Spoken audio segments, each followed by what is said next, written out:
aí, pessoas, beleza? Bom dia, boa tarde, boa noite, tudo tranquilo, tudo em paz? Como é que está a existência de vocês aí, onde vocês estiverem nesse mundão, nesse Brasilzão de meu Deus aí, tudo bacaninha?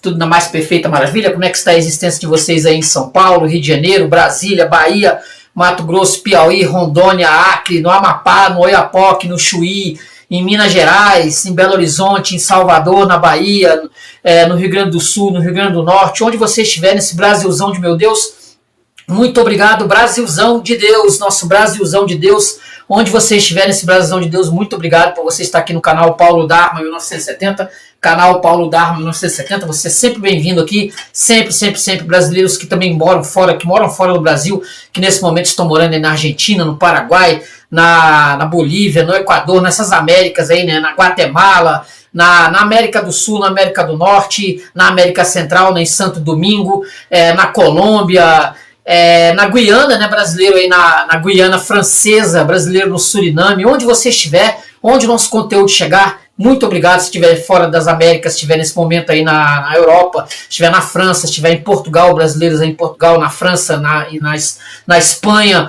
brasileiros na Irlanda, brasileiros na Polônia, na Suécia, na Dinamarca, na Rússia, né, onde você estiver, muito obrigado. Na Alemanha, brasileiro na Alemanha, na Irlanda, na Escócia, muito obrigado por você estar aqui no canal Paulo Dharma, fora da Europa também, estiver aí em Israel, estiver no mundo árabe, né, se nosso conteúdo chegar aí no mundo árabe, muito obrigado, chegar na África, em Angola, chegar no Egito, onde chegar na África do Sul, muito obrigado, na Austrália, chegar na Nova Zelândia, muito obrigado por você estar aqui no canal Paulo Dharma 1970, muito obrigado por você estar dando essa força, dando essa moral aqui para o canal Paulo Dharma 1970, agradecendo também a Deus, porque sem Deus nós não somos rigorosamente nada, Deus nosso Senhor e Salvador Jesus Cristo, que é o caminho, a verdade e a vida, ninguém vai a Deus se não for por Cristo nunca, Jesus Cristo que é o caminho, a verdade e a vida, é o único fator da nossa salvação, nós só chegamos a Cristo nós chegamos a Deus por meio de Cristo, sempre, que Ele nos abençoe a você e a sua família, onde você estiver nesse mundão aí, nesse planetão de Deus aí, beleza? Tranquilo?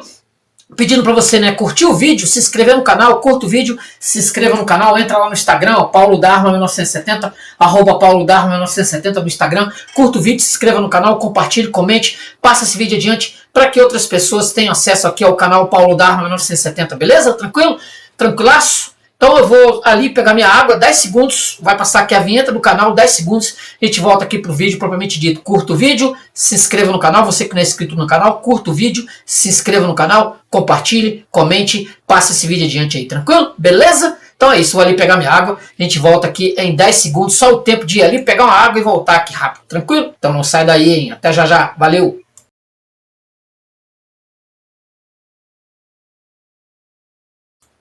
E aí, pessoas, tranquilo? Voltei, deixa eu tomar aqui a água para a gente começar mais um vídeo aqui do canal Paulo Dharma 1970. Beleza. Há algum tempo atrás, eu não sei precisar quanto, porque eu não sei quando esse vídeo ele vai ao ar, não tenho aqui nenhuma ideia de quando ele vai ao ar, se a gente conseguir completar o vídeo aqui, né, a gente nunca sabe o dia de amanhã, mas há algum tempo atrás eu vim com este livro aqui, sensacional de História do Brasil, né? História da Inteligência Brasileira, volume 1, que é exatamente o Wilson Martins escreveu, né? Volume 1, que vai de 1550 a 1794, o volume 1 dessa obra aqui, de 7 volumes. Eu, inclusive, fiz um apanhado geral, trouxe aqui, mostrei aqui para vocês aqui os 7 volumes, e fiquei com a promessa de continuar, né? De continuar com a série.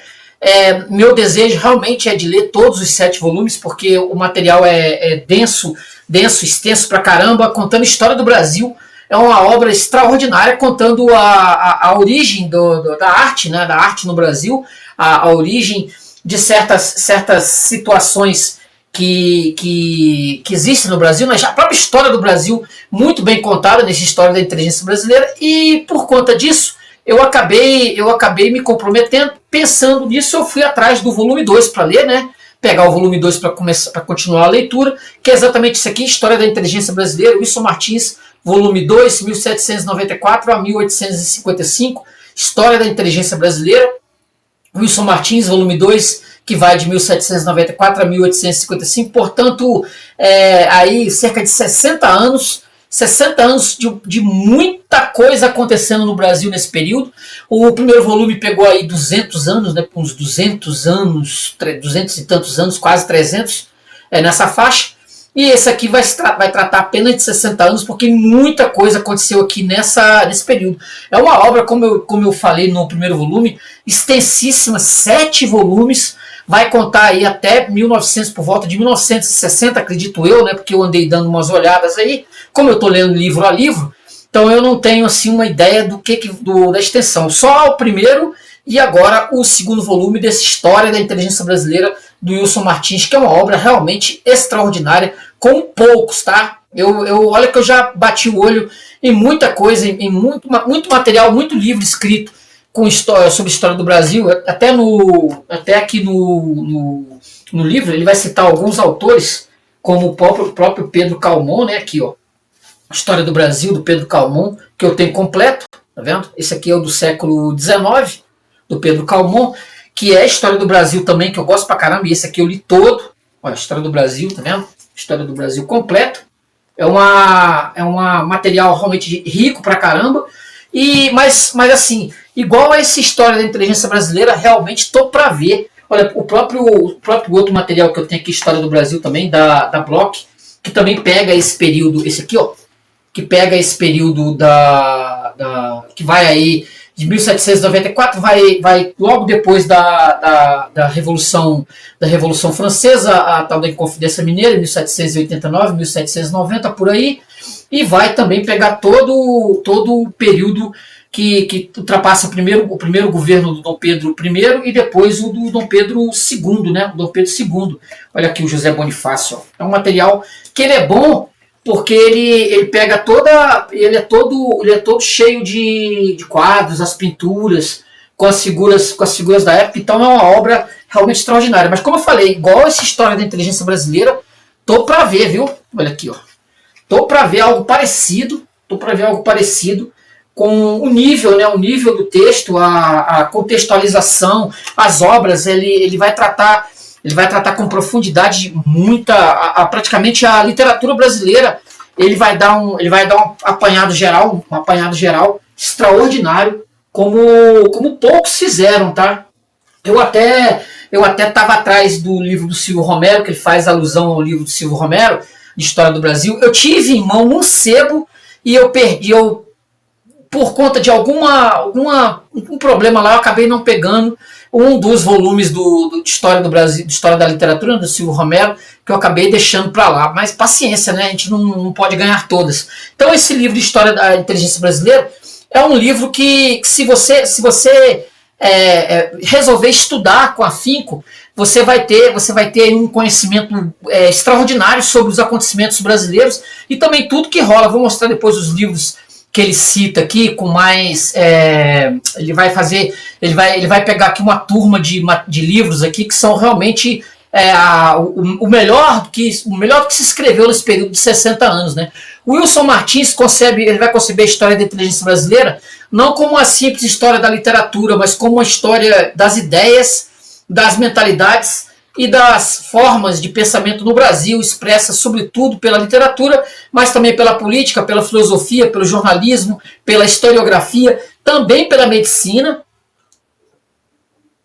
Ele vai dar um destaque aqui muito grande à medicina, à homeopatia. Ele vai falar sobre isso, vai falar também sobre religião também. Ele vai bater aqui bastante aqui na tecla da religião, o que estava ocorrendo nesse período aí entre 1794 até 1855, principalmente na segunda regência do Dom Pedro II, que vai ter uma luta muito grande contra o próprio catolicismo romano, né? A gente vai mostrar aqui no próprio texto.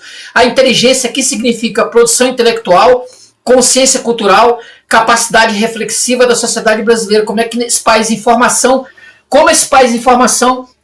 ele vai se construir nesse período, como ele vai pegar o início, né, que nós temos aqui, o início dessa história lá da Inconfidência Mineira e o que estava se estudando, né, o que estava sendo lido e estava se estudando. E aí eu descobri que no período antes, né, antes da própria Dom João VI, o que os intelectuais estavam estudando no Brasil era a riqueza das nações, do Adam Smith, eu fiquei rindo, né? O próprio Ricardo também. Foi um período antes do socialismo, era um socialismo utópico, mas eles vão atrás aqui da Riqueza das Nações, do Adam Smith. Esse livro aqui, inclusive, que eu estou lendo para trazer futuramente aqui para o canal. Aqui, ó. Investigação sobre a natureza e as causas da riqueza das nações. Esse livro aqui, que era um dos textos que eram basilares para aquela galera lá do início do século XIX, no fim do século XVIII e o início do século XIX. Para entender o porquê que essa formação, porque havia necessidade, havia um desejo de independência do Brasil, havia uma necessidade de independência do Brasil e havia ali um processo da ideia de república, né, uma ideia mais republicana. Eles queriam eles gostariam que o Brasil se tornasse republicano, né? A construção disso, inclusive, como eu mostrei aqui até a fotografia, o quadro, né, do José Bonifácio, lá do início do século XIX, que a ideia era que o Brasil se libertasse de Portugal e acabasse se tornando republicano. Isso não ocorreu porque vai ter todo aquele processo do Dom João VI, que ele vem de Portugal para o Brasil. Ele veio de Portugal para o Brasil por conta do Napoleão. Ele vai ficar aqui de 1808 até 1816, por aí. Aí ele vai deixar o filho dele, o Dom Pedro I, como regente e vai embora para Portugal porque ele está sofrendo pressões para voltar para Portugal. Ele está sofrendo pressões. E aí ele deixa o Dom Pedro I e o Dom Pedro I tinha amizade com o José Bonifácio. O José Bonifácio o patriarca da independência, né? O José Bonifácio vai aconselhá-lo, aqui, ó, o Dom Pedro e Leopoldina aqui, ó. Ele vai aconselhá-lo a romper com Portugal, porque eu até já falei isso nos Donos do Poder. O Dom João VI, essa figura aqui, ó, ele vai para Portugal. Ele é obrigado a voltar para Portugal depois que o Napoleão é preso na ilha de Elba. Ele é obrigado a voltar para Portugal e saqueia os cofres brasileiros, não deixa nada aqui. Aí vai ter esse processo da independência, o Wilson Martins vai contar detalhadamente, também vai dar o que estava sendo escrito, vai falar sobre logo depois que o Brasil se torna independente. Olha aqui, ó. As cortes de Lisboa votaram medidas que praticamente extinguiram a regência de Dom Pedro no Brasil. Em dezembro de 1821, eles decidiram que o príncipe deveria voltar o quanto antes para Portugal, tá vendo? E aí em 1822 ele vai proclamar a independência. Ele vai proclamar a independência com auxílio do José Bonifácio. E aí o Brasil rompe, né, no dia 7 de setembro de 1822, aquela do Grito do Ipiranga. Vai romper com Portugal e o Brasil vai entrar em guerra, né? O Brasil vai acabar entrando em guerra, aqui o quadro famoso, ó, tá vendo? O Brasil vai entrar em guerra com Portugal, ele vai conseguir se libertar de Portugal e vai viver entre 1822 até 1831 a regência, olha aqui o comino, tudo, ó, cantando hino. Ele vai ser o imperador, ele vai se tornar imperador. Vai ter a Constituição Ortogada de 1824, a Constituição de 1824, ele vai ter uma Constituição, ele não vai gostar do que foi feito, ele acaba, olha aqui, ó, ele acaba pegando essa Constituição e rasgando ela, e o Brasil fica em convulsões até 1831, quando ele abdica para o Dom Pedro II. Só que o Dom Pedro II era uma criança ainda, acho que ele nasceu em 1826, se eu não estou enganado, o José Bonifácio aqui. Aí ele vai ter as regências, vai ter o Feijó, que vão governar o Brasil enquanto Dom Pedro II é criança. Mas aí vai haver um golpe de Estado, que vai ser feito, eles vão pegar a maioridade do Dom Pedro II. E ele vai acabar se tornando, ó, o Dom João VI aqui. Ele acaba largando, eles acabam, né, entregando ele mesmo menor, Dom Pedro II, ele vai acabar se tornando imperador em 1840 com 14 anos. É um golpe que eles vão dar. Deixa eu pegar aqui a figura do Dom Pedro Dom Pedro II, para vocês verem, ele era um menino ainda, quando em 1840, com um golpe de Estado, eles acabam antecipando a maioridade dele, era para ser com 18, né? Era para ser com 18, várias figuras aqui, isso aqui é extraordinário, aqui, olha aqui, ó, 7 de setembro, aqui, olha a figura de olha aqui, a 7 de setembro, outro de 7 de setembro. Tá vendo? Ele acaba se tornando maior com 14 anos. Quer dizer, não era, né? Não era, entendeu? Aí tem a abdicação, ele vai acabar se tornando, aqui, deixa eu pegar aqui, ó. Dom Pedro I, 13 de abril de 1831, Dom Pedro I partia definitivamente para a Europa. Lá ele lutaria contra o seu irmão Dom Miguel. Aqui. E aí ele vai falecer em 1834 em Portugal. Isso tudo é narrado nesse História da Inteligência Brasileira, tá?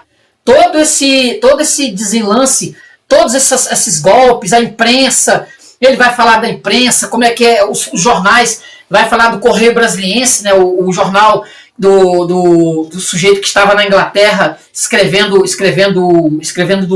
da Inglaterra para o jornal para o Brasil. Olha aqui, o aclamado imperador do Brasil, com pouco mais de 5 anos de idade, Dom Pedro II receberia de seus preceptores uma cuidada educação que o tornaria um dos mais cultos governantes de seu tempo. Pedro II, aos 5 anos de idade, Museu de Arte Sacra, São Paulo, aqui, ó, com 5 anos de idade. Ó. Tudo isso vai acontecer, tudo isso que eu estou narrando aqui, vai acontecer nesse período de 60 anos, 1794 a 1855. E aí ele vai ser, o Feijó aqui, ó, que vai ser uma das figuras que vão governar o país enquanto da minoridade do Dom Pedro II. Feijó, tá vendo? Vai acontecer todo esse processo, vai acontecer em cerca de 60 anos. Olha aqui, deixa eu pegar aqui uma foto um quadro, né, do Dom Pedro II. Aqui, ó. A campanha pela maioridade terminou vitoriosa. 23 de julho de 1840, Dom Pedro II foi coroado imperador do Brasil a 18 de julho de 1841. Aqui, ó, ele aqui, ó. Olha aqui. Esse foi o governante do Brasil entre 1840 e 1889. Ele foi o presidente do Brasil. E o Brasil, nesse período, sofreu várias revoltas, né? A Cabanada, a Farroupilha. Ele sofreu várias revoltas nesse período. Aconteceram várias revoltas. Olha aqui, com a campanha pela maioridade saiu vitoriosa, 23 de julho de 1840. Dom Pedro II era declarado maior e no pleno exercício de seus direitos constitucionais com 14 anos e 7 meses de idade. Mas só no ano seguinte seria coroado Dom Pedro II. Olha aqui. Uma figura aqui do Dom Pedro II. Com 14 anos de idade. E muita água vai rolar debaixo dessa ponte aí, porque nós aqui provavelmente no volume 3º nós vamos tratar aqui de 1855, sei lá, 1889, eu não sei de cabeça aqui as revoltas. Ó. Eu não sei aqui de cabeça, mas eu acredito que seja esse período. Então esse período é considerado um período de muitas revoltas, muitas tentativas de golpe, outro Dom Pedro II, aqui outro quadro. Muitas revoltas, e a forma como ele vai colocar aqui o autor, ele vai trazer aqui que nesse período, vocês vão reparar lendo, que o Brasil vai formando uma literatura. Assim, nós falamos aqui no primeiro volume sobre José de Anchieta, Gregório de Matos, a gente trouxe aqui uma penca de autores, o Caramuru, né? O Caramuru e outros textos aqui, nós trouxemos aqui vários livros. Nesse período aqui vai se construir uma literatura que, a princípio, ela era uma literatura muito de beijamão, né? Era feito de poemas. Eles tinham um material que era basicamente poemas, e esses poemas eram de autores que você, assim, praticamente hoje, raramente você vai encontrar esses livros por aí. E olha que eu procuro bastante desse material, Souza Caldas, tá vendo? Ó? São esses poemas, ó, Souza Caldas, tá vendo? Deixa eu ver outro aqui.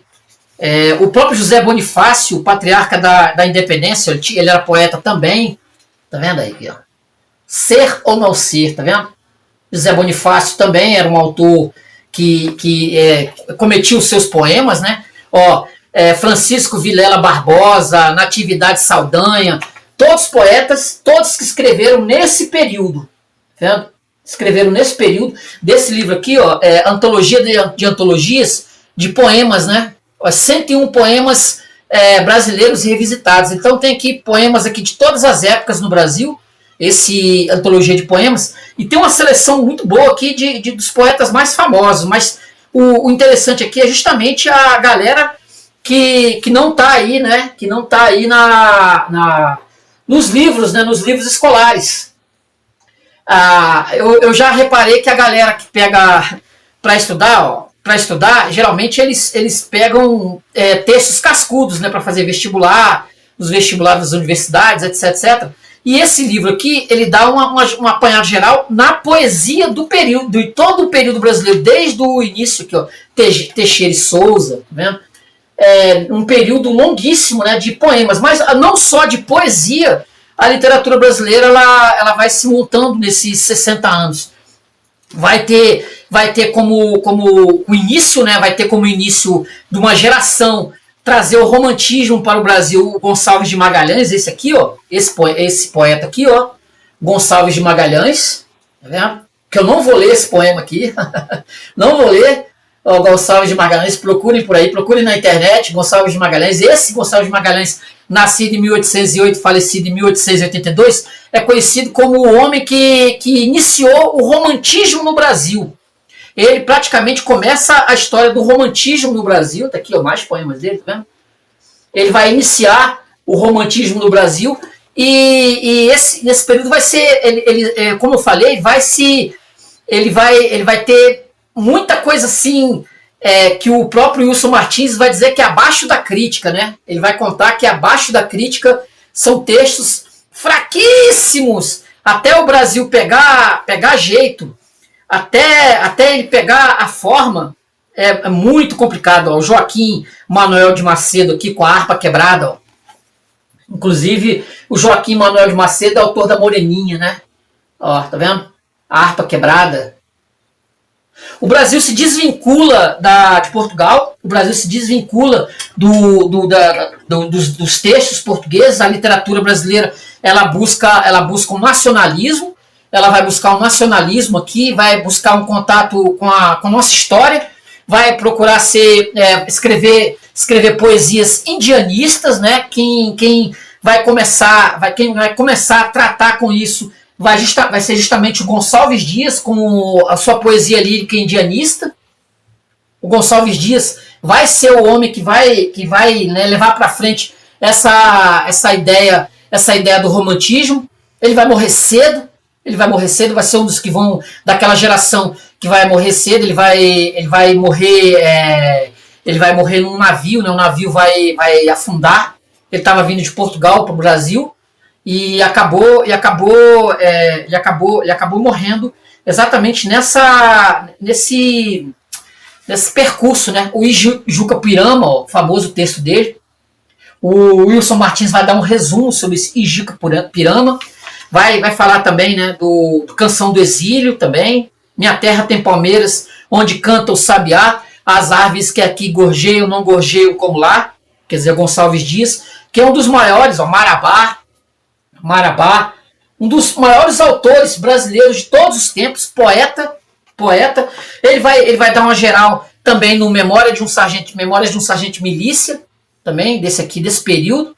Tem uma galera aqui que ele vai trazer, que é justamente o Memórias de um Sargento de Milícia. Ele vai concentrar o resumo, né, o apanhado das obras, justamente do Manuel, desse Manuel de Almeida, Memórias do Sargento Milícia, vai falar do Gonçalves Dias, vai dar uma geral, né, que a turma, talvez desse período aqui, é a turma que melhor representou, né, o período, né, Gonçalves Dias, vai falar também bastante do Martins Pena, que eu já inclusive trouxe aqui texto, eu trouxe resenha aqui do Martins Pena, o comediógrafo, teatro, vai falar bastante de teatro, as peças de teatro do Gonçalves Dias. Eu peguei aqui, né, trouxe aqui o Noviço, né?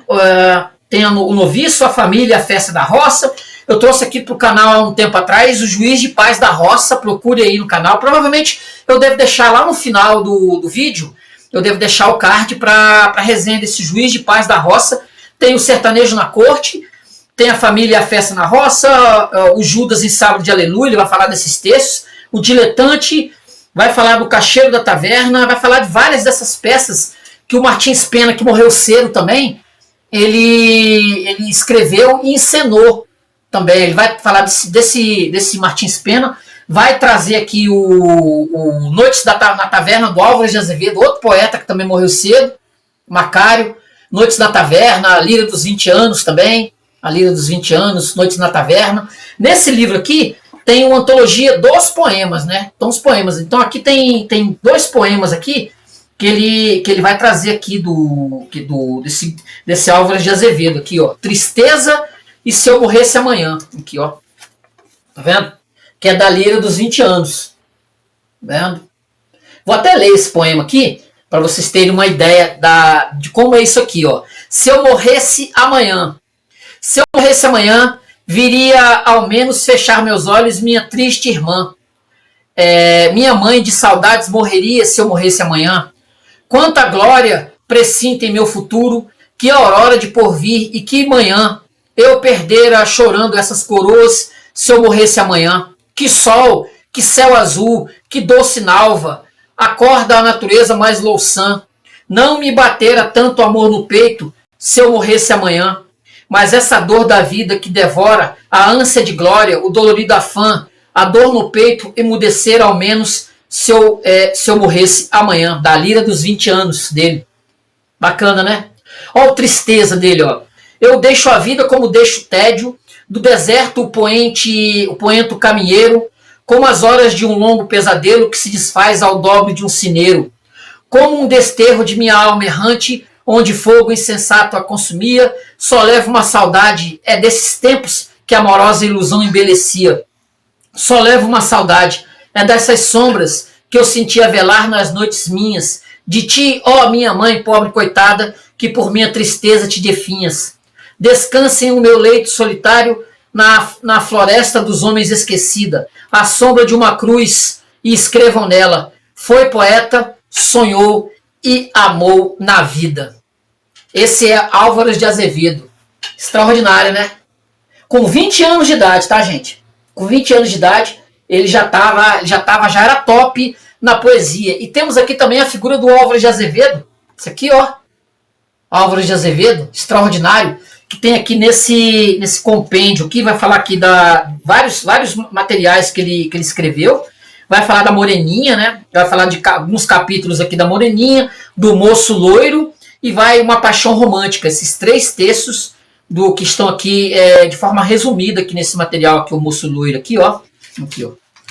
Ele vai dar, o Wilson Martins, ele vai dar um resumão dessas obras dele. Que a literatura romântica, a prosa romântica, o folhetim, começa com esses caras. E vai ter aí, a Moreninha vai ser um texto que vai virar novela, vai virar filme. É um texto que vai, a novela da Rede Globo, inclusive, lá nos anos 70, né? Aqui, ó, a Moreninha, ó. Tá vendo? Que vai virar texto e textos críticos, né? Ele era muito bom para escrever. Daqui a pouco eu vou fazer até uma leitura aqui de um texto aqui que tem aqui que eu achei bem interessante.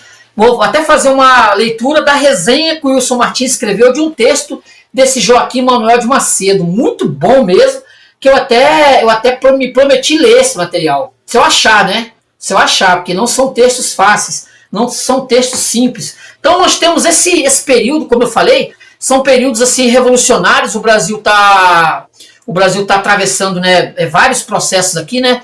Neste volume aqui nós vamos ter, né, ele vai cobrir um período crucial da formação do Brasil moderno, que vai do final do período colonial ilustrado, passa pela independência em 1822, atravessa o primeiro reinado, chega ao início da consolidação do Império. É o momento em que o Brasil deixa de ser colônia, mas ainda não se tornou plenamente uma nação intelectual autônoma, ainda está agarrado às ideias de Portugal, aos escritores de Portugal. Como eu falei, ainda a gente não tem uma literatura própria, a gente está fazendo poema Antes de 1840, antes de 1830, a gente ainda é bem fraco no que produz aqui. A maioria dos brasileiros, a grande maioria dos brasileiros analfabetos, é um país escravocrata, escravista. O Brasil vive brigando com Portugal, ele vive em atrito com a Inglaterra por conta do navio negreiro, que vai ser poema depois do Castro Alves. A libertação dos escravos no Brasil vai levar aí cerca de 80 anos, praticamente quase um século para tentar libertar os escravos. Aí a tese fundamental do Wilson Martins, nesse volume, a inteligência brasileira nasce sob o signo da imitação europeia, mas começa lentamente a buscar uma consciência nacional própria. A gente não tem isso ainda não tem, está se buscando essa consciência que vai se formando aos poucos, né? Ou ainda, o Brasil pensa primeiro com ideias importadas antes de pensar com experiência própria. Quer dizer, vai levar ainda um tempo até a gente conseguir se construir nesse processo. Como eu falei, são 60 anos apenas. Você viveu 300 anos, 400 anos como colônia portuguesa, até se libertar em 1822, quer dizer, de 1500 até 1822, é muito tempo. Aí vamos ter a influência aqui do iluminismo nesse período. O Wilson Martins mostra que o pensamento brasileiro do final do século XVIII é profundamente ilustrado. Ideias vêm sobretudo da França, Portugal que sofreu a reforma do Pombal, né, em 1760, a expulsão dos jesuítas, e dos enciclopedistas franceses, Diderot, Voltaire, e esses homens vão lutar contra a ideia de Portugal, a ideia de Portugal, e depois contra a ideia do controle da Igreja Católica no Estado brasileiro. Vai ser uma luta isso. Porém, o iluminismo é tardio, moderado e controlado, não rompe com a estrutura colonial. Quer dizer, você vai ter, como diz o escravismo aí, os navios negreiros aí durante todo esse período, e libertar os escravos, por exemplo, nesse momento, nem pensar. A literatura como extensão da política. Nesse período não existe literatura pura, a escrita serve a projetos políticos, pedagogia cívica, construção da identidade nacional. Quer dizer, você aqui tem muito material aqui de discursos políticos da época, os políticos aqui estão na formação, então muita coisa que foi falado nos parlamentos, os discursos, os políticos tentando se mostrar inteligentes, fazendo narrativas em latim, com trechos de literatura, querendo se mostrar cultos e isso está nos anais, né, da história do Brasil, né? Aí vamos ter, né, o arcadismo e sua transição. Wilson Martins analisa o arcadismo tardio como um movimento esteticamente europeu, pastoral, clássico, racional, pouco conectado à realidade brasileira profunda. Autores que são ligados ao período, né? O Cláudio Manuel da Costa, que a gente falou no vídeo anterior, o Tomás Antônio Gonzaga, né? Herança ainda presente, que vai ser de 1794 até por volta de 1810, por aí. Tem o Basílio da Gama, que a gente também falou no vídeo anterior, né? Influência persistente. Para Martins, o arcadismo não cria uma literatura nacional, mas vai preparar o terreno para a autonomia futura. Quer dizer, ele está ligado, esse processo do arcadismo está ligado ainda à colônia, né? Como colônia a Portugal. Nós vamos ter a independência e a pobreza intelectual do momento, muito pobre. O Brasil, quando se torna independente em 1822, a nossa literatura, como eu falei, ela é muito fraca, muito fraquinha. Nós temos a independência sem revolução intelectual. Uma das análises mais críticas do livro é: o Brasil tornou-se independente sem uma revolução intelectual equivalente. Quer dizer, nós estamos com uma literatura muito pobre, mas muito pobre. Se você pegar os textos aqui do pessoal, muito fraquinho, muito fraquinho. Olha só aqui, nesse período aqui de 1822, olha o que ele fala aqui, ó, no livro. Ó. Olha só o que ele fala aqui no livro. Ó. No campo do ensino, as sobrevivências arcaicas e as aspirações de reforma também se chocam de forma exemplar. Se no caso da escravidão uma poderosa classe social conseguiu anular o generoso movimento abolicionista, trabalhando, aliás, sem saber contra seus próprios interesses econômicos, aqui, ao contrário, é uma pequena minoria de espíritos esclarecidos que se vê a braços com a tarefa de deslocar a mole assustadora do atraso mental, moleza assustadora do atraso mental. O que caracterizou a sociedade brasileira na passagem do século XVIII para o XIX, escreve Santiago Dantas, em observação que conserva sua validade no momento da independência. Abre aspas. Foi justamente a presença de uma elite pequena, mas dotada de invulgar capacidade, que apenas dependia para liderar o país de conseguir levar sua influência até o trono e ter acesso aos círculos superiores da administração. Fecha aspas.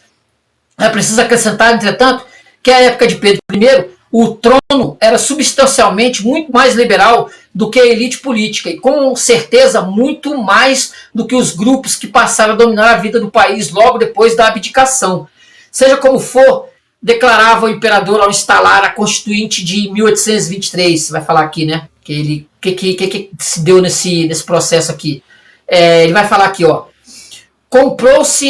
Tenho promovido, o Dom Pedro I falando, né? Tenho promovido os estudos públicos quanto é possível, porém necessita-se para isso de uma legislação particular.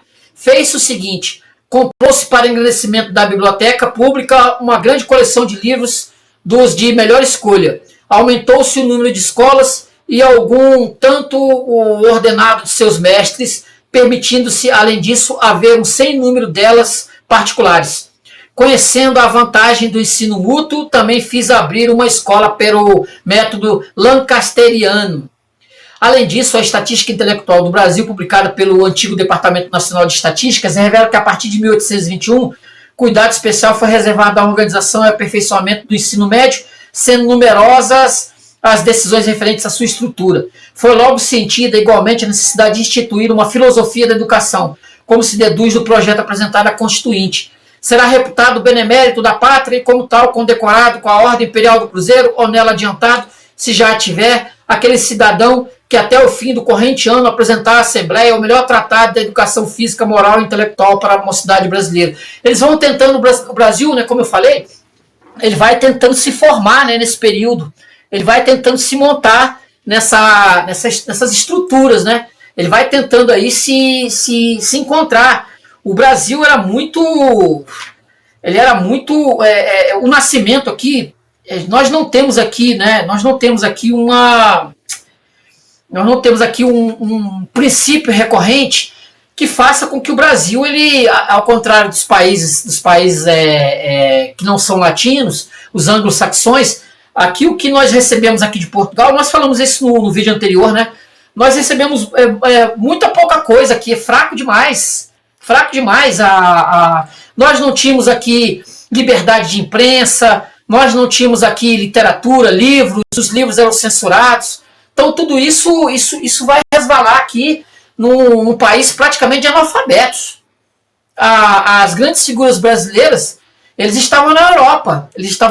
O próprio Bonifácio mesmo, de Andrade Silva. Olha aqui, ó. Cerca de 2 anos antes, como ficou dito, ele proferia o sermão na solenidade comemorativa da aclamação de Pedro I. Oportunidade que, falando das injustiças de Portugal, mencionava a inexistência de universidades no país. Foi o Brasil tratado tanto de menor que em 3 séculos de povoação e desfrutação ainda não teve uma universidade, ao mesmo tempo em que a América Espanhola, desde o ano de 1551 até o de 1628, contava 4. A do México, a de Santo Domingos, a de Quito, a de Guatemala. Ainda não se teve uma universidade, sendo aquele riquíssimo país que, segundo faz ver a todo mundo o grande Rainal, nos 60 primeiros anos das minas descobertas, isso é, até o ano de 1756, mandou para Portugal só em ouro 1.920 milhões de cruzados. Quer dizer, ouro pra caramba para Portugal, mas os caras aqui não fizeram nenhuma universidade português. Deixou nada aqui. E ainda saiu em 1816 ainda rapando os cofres aqui ainda. Triste pra caramba.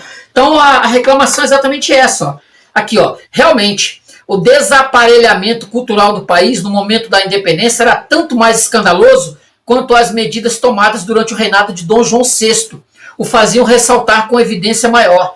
Mas era situação de que todos começavam a tomar consciência e preludiando as discussões sobre o ensino superior que se iam desenvolver durante a primeira legislatura em 1827.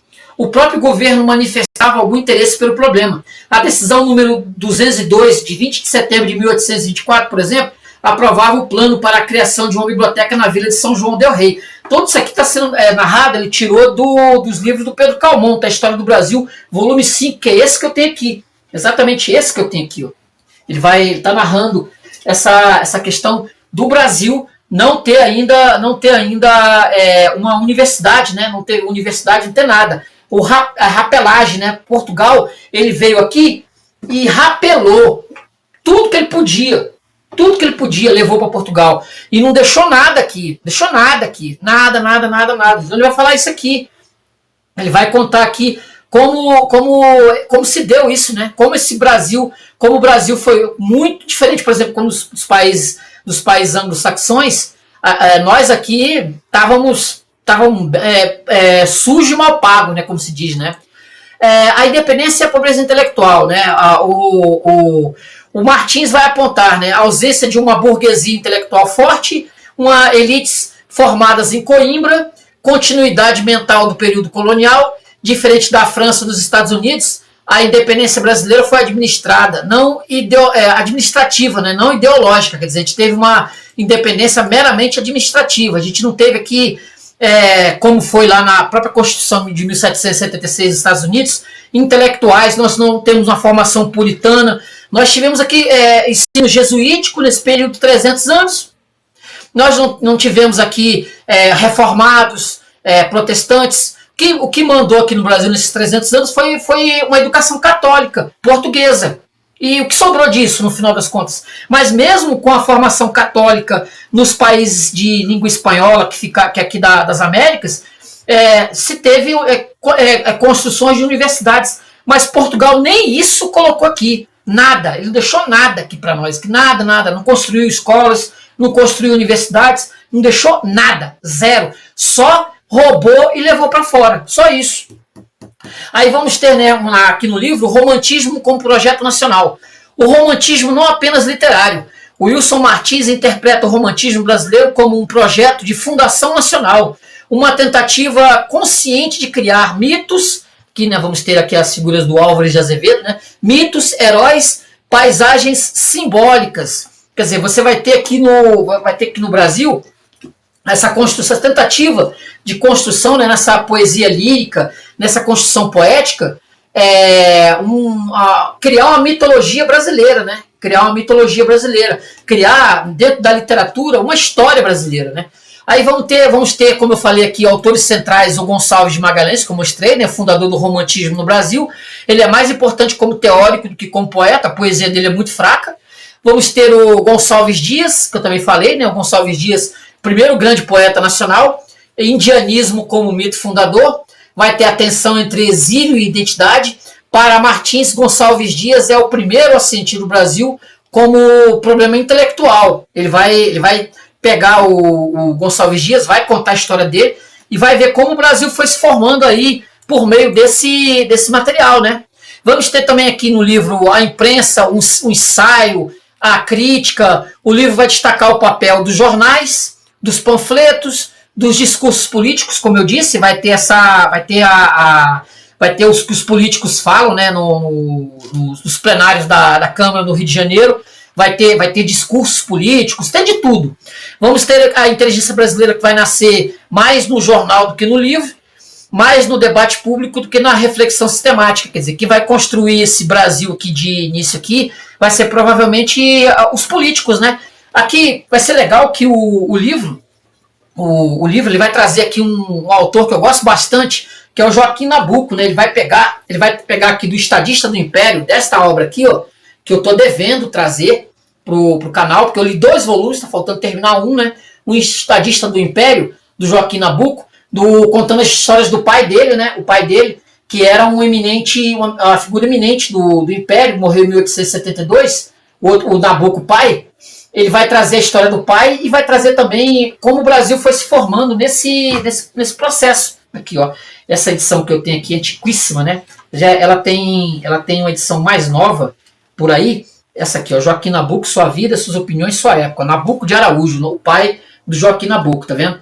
Então ele faz uma espécie de biografia do pai e ao mesmo tempo que vai contando como esses políticos, né, como era o trabalho da política no Brasil no século XIX. Tá vendo? Nabuco de Araújo, escrito pelo Joaquim Nabuco. Tá vendo? Essa edição aqui é de 1927, essa que eu tenho. De 1927. Tem edições mais recentes. O português daqui é meio complicado de ler, porque ele tinha sofrido uma transformação, né? Sofrido uma transformação alfabética, gramática. Então que o português aqui é meio complicado de ler, mas eu tenho os 3 volumes, tá vendo? Os 3 volumes, e o Wilson Martins vai dar voz aqui também ao Joaquim Nabuco também aqui. Ele vai falar também das expedições inglesas, francesas que tiveram no Brasil, vai falar do Langsdorff, vai falar de outros autores, o Debré também, que esteve no Brasil também, o Joaquim Debré. Tem até uma foto aqui, deixa eu ver se eu consigo achar aqui, do material que o Debré, né? O Debré, ele andou pelo Brasil para cima e para baixo, esse Langsdorff também. O Brasil desse século XIX aí, bem rústico, né? Deixa eu ver se eu consigo achar aqui. Se eu não achar, aqui, ó, achei. Aqui, ó. Jean-Baptiste Debré, Viagem Pitoresca e Histórica pelo Brasil, ó. Aqui, ó. Tá vendo? São essas figuras que vão estar percorrendo o Brasil para cima e para baixo, coletando dados, né? Coletando dados, plantas, falando dos animais. Esse diário de Langsdorff, por exemplo, ó, tem aqui são várias espécimes tá vendo? Tá vendo? Ele vai falar sobre que era o que se tinha, né? O europeu vinha para o Brasil e esse europeu que estava fazendo o trabalho de colher plantas, ver a fauna, a flora, nesse período aí, entre 1794 e 1855. Tá vendo? E esse diário aqui é exatamente isso, contando, olha aqui as plantas, ó, contando qual era a fauna, a flora do Brasil nesse período. Então ele vai dar abrangência nisso. Provavelmente isso aqui deve ser das fases mais interessantes para se ler sobre essa história do Brasil, né? Que justamente entre 1794 e 1855. Nós vamos ter aqui, né, também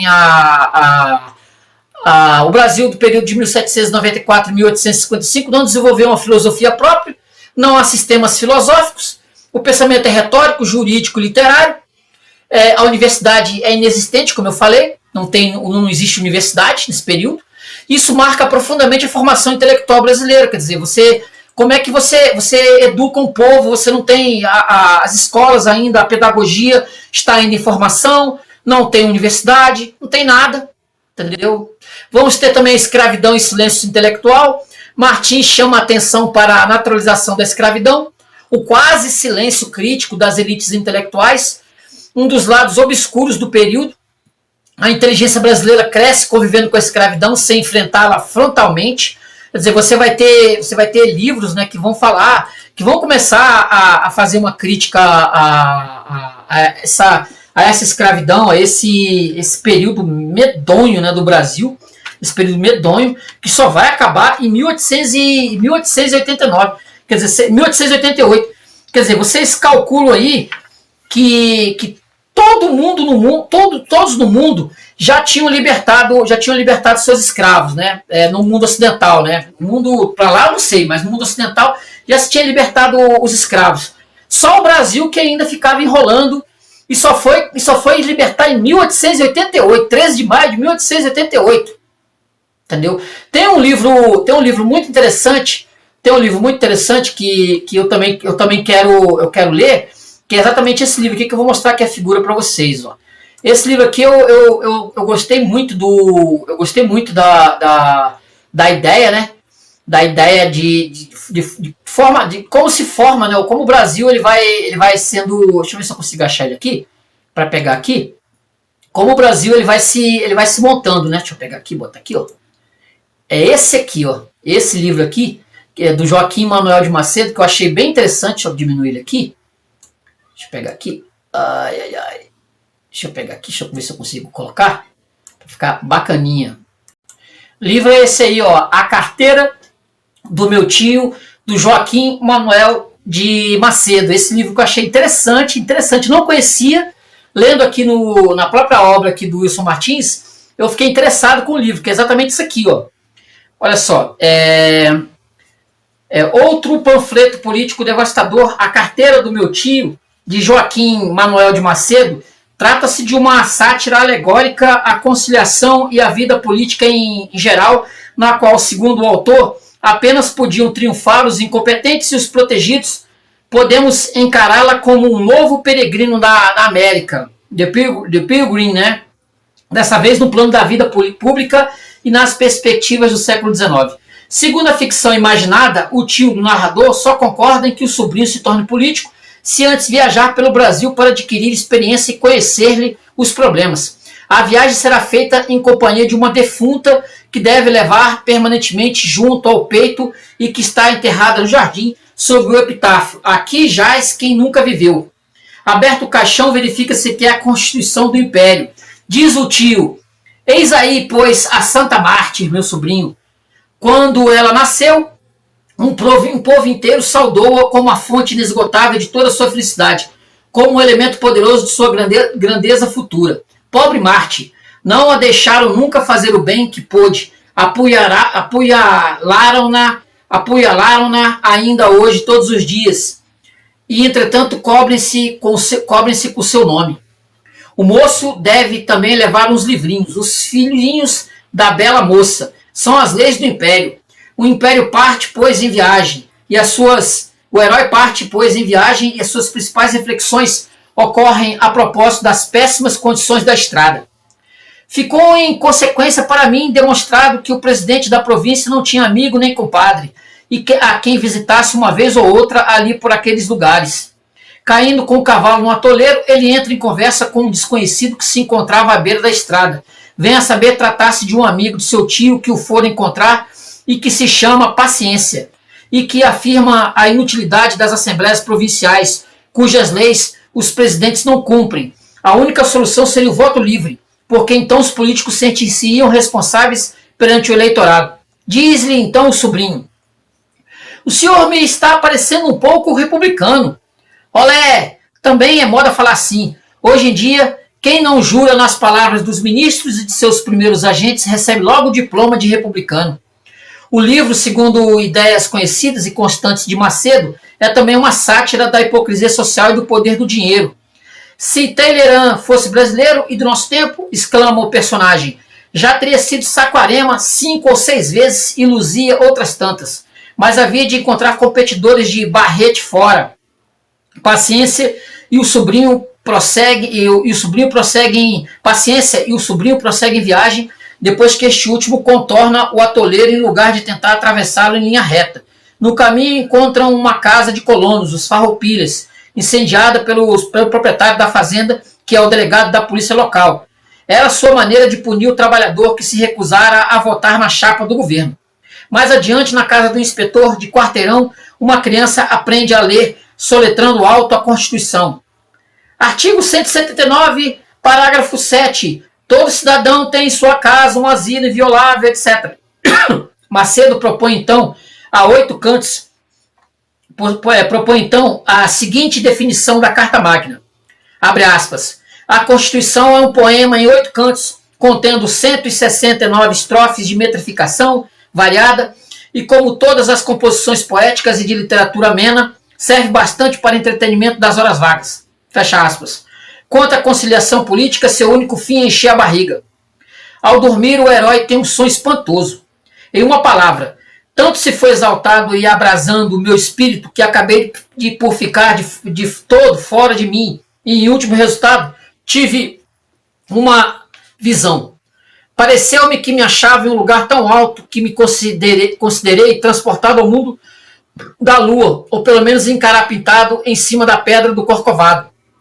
Era, enfim, um lugar muito alto, tão alto como a presunção e a vaidade daqueles que, sendo há poucos anos muito pouca coisa, transformaram-se em grandes coisas por graça da Constituição, de que juram agora fazer a desgraça. E por diante de meus olhos foi passando vagarosamente um vasto e rico império, como a esfera terrestre rodando ao olhar de um estudante de geografia. Que império era esse?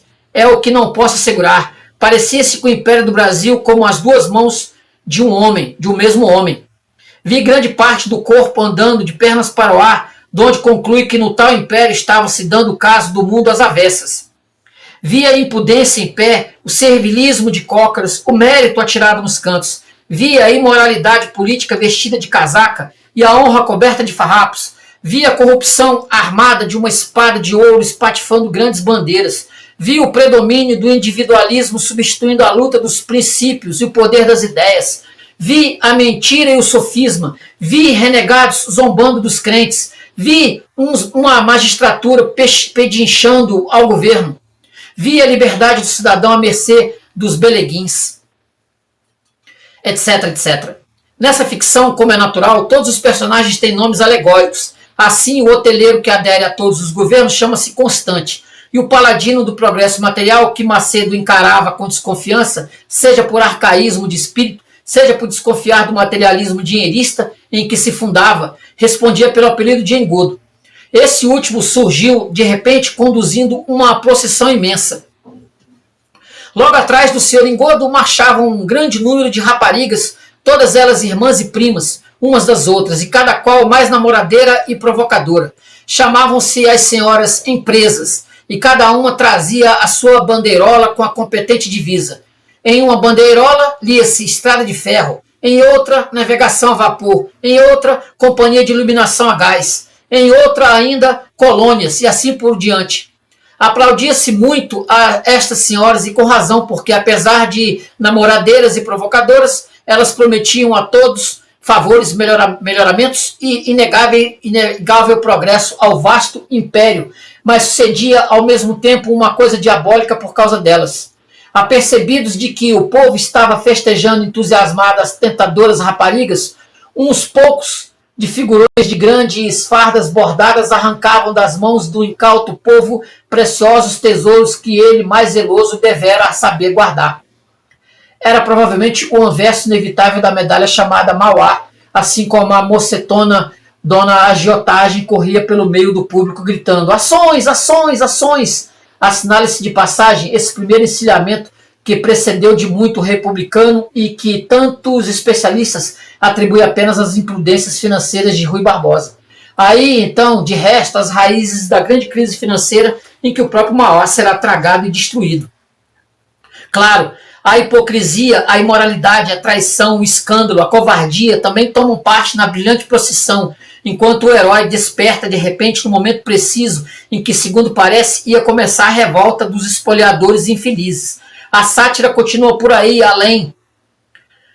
A lição final de Macedo, sendo a de que o progresso material deve vir acompanhado de progresso moral e político. A hipocrisia deslavada dos homens públicos ficara demonstrada na questão do tráfico. Quando o governo quis, diz o velho Paciência, antecipando-se de uma década a Tavares Baixo, o tráfico acabou. Macedo contava 7 poderes políticos no Império, porque, além dos 4 poderes reconhecidos pela defunta, ainda há mais 3 em que ela não fala e que são os seguintes: 5º, o patronato; 6º, a polícia; e 7º, o fisco. A viagem fantástica do novo peregrino da América, além de desvendar aspectos geralmente ignorados da personalidade intelectual de Joaquim Manuel de Macedo, denuncia o outro lado da solene e compassada vida política do Império. De novo, pode-se perguntar se essas manipulações financeiras, favoritismo, desordem administrativa, nepotismo e escândalos não são um tributo inevitável que se deve pagar pela vida política e suas realizações positivas. A Carteira do Meu Tio, esse livro aí, vale a pena ler, viu? Vale a pena procurar isso por aí, vale a pena ler mesmo esse livro. Só esse resumo aqui já vale pra caramba. Um livro realmente bem interessante, do autor de A Moreninha, tá? Bem interessante. Nós vamos ter aqui, né, o estilo crítico do Wilson Martins. Nesse volume, seu estilo é ensaístico, irônico, comparativo e rigoroso. Ele desmonta mitos nacionais, recusa ufanismos, confronta o Brasil com suas limitações históricas. O lugar do volume 2 na obra, total.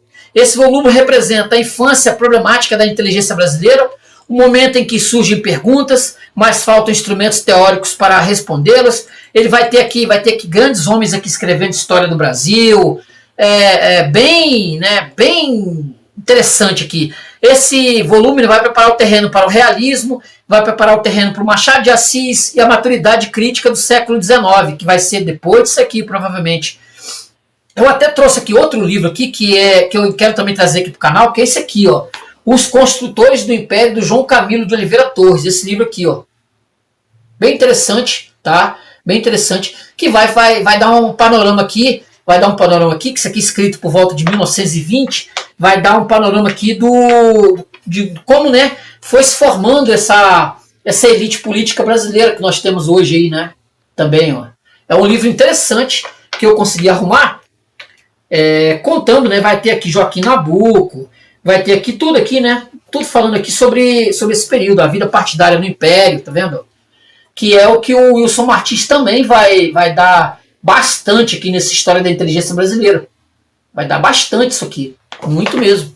É um livro bem interessante. Procure aí, tá? Procure aí, provavelmente isso aqui é da Câmara dos Deputados. Você pode pedir para eles, provavelmente eles devem mandar para você, para sua casa. Vale a pena. Eu vou ler ele. Esse livro eu ainda quero trazer ele aqui para o canal, se Deus quiser. Se Deus quiser. O âmago do livro. A ideia mais profunda do volume 2 pode ser resumida assim. A inteligência brasileira nasce como imitação, cresce como projeto e vai sofrer, né? E sofre por não encontrar ainda sua própria forma. Ou ainda, o Brasil começa a pensar, mas ainda não sabe exatamente quem é. Aí vamos ter como conclusão, né? A História da Inteligência Brasileira, volume 2, é uma obra fundamental para compreender a formação cultural do Brasil, a fragilidade estrutural do pensamento nacional e a relação entre a literatura, poder e identidade. Wilson Martins não escreve para exaltar o passado, mas para compreendê-lo criticamente. Quer dizer, ele vai trazer esses volumes que são como eu diria, eles são importantíssimos para você ter uma visão do Brasil, né? Você entender o Brasil, você entender essa formação do Brasil, esse estudo formativo do Brasil. Eu até trouxe acho que no primeiro volume, acho que o Caio Prado Júnior, trouxe outros materiais aqui que eu nem trouxe para cá, porque eu fiquei com medo de acumular muito livro aqui, que são livros de estudo, né? São materiais. São livros que reforçam, né, que ajudam a pensar o Brasil. Eu até separei várias passagens aqui, mas eu fico com medo do vídeo ficar muito longo, né? Muito longo. Muita coisa que eu separei, muitas partes aqui interessantíssimas sobre o Brasil, sobre a nossa formação, né? Sobre a nossa formação. Como eu falei do teatro, é muita coisa.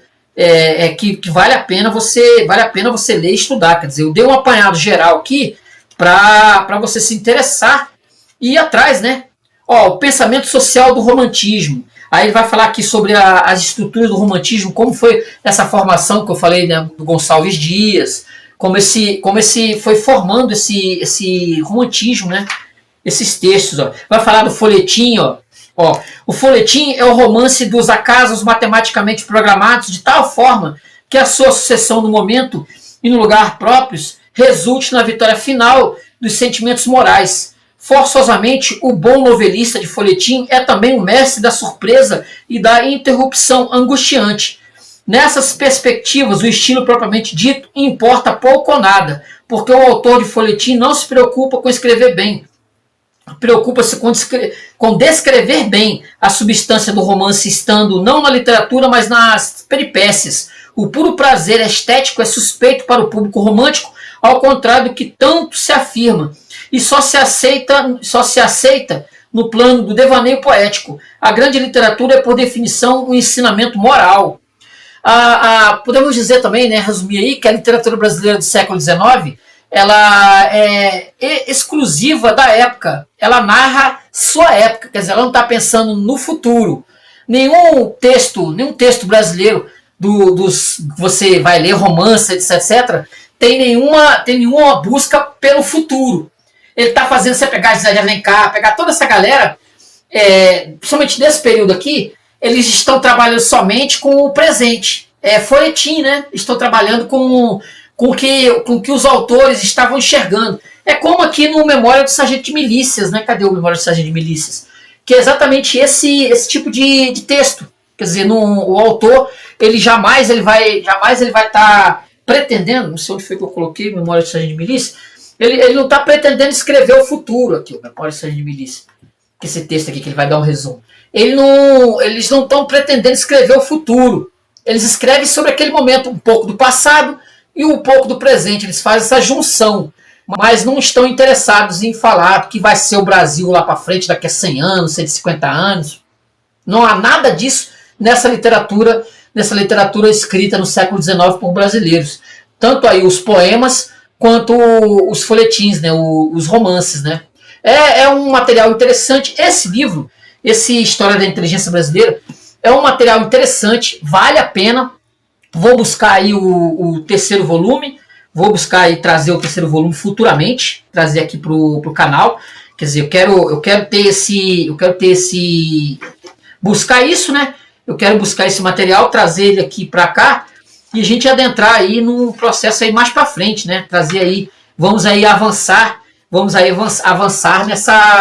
nesse estudo, né? Nessa visão, nessa construção do Brasil até cerca de 1960. Então é isso. História da Inteligência Brasileira, do Wilson Martins, volume 2, período de 60 anos, 1794, 1855. Um material realmente riquíssimo que vale a pena você ler, vale a pena você conhecer, beleza? Se você gostou do texto, curta o vídeo, se inscreva no canal, compartilhe, comente se você gostou do texto, comente aí se você já leu, se você leu ou não. Eu vou deixar aqui no card aqui, o volume 1, tá? Aí você quiser assistir o volume 1, você pega aí, dá uma assistida e vai atrás do livro depois para você dar uma lida. Esse livro é meio difícil de encontrar por aí fácil, não é um livro fácil de encontrar, deve estar esgotado, né, que isso aqui eu encontrei na biblioteca. Talvez você encontre, se dá sorte, talvez você encontre num sebo aí. Wilson Martins, volume 2, História da Inteligência Brasileira. Tranquilo, gente? Curta o vídeo, se inscreva no canal, comente, compartilhe, passe esse vídeo adiante para que outras pessoas tenham acesso ao canal Paulo da Arma 1970. Valeu, gente. Até semana que vem. Tchau, tchau. Obrigadão.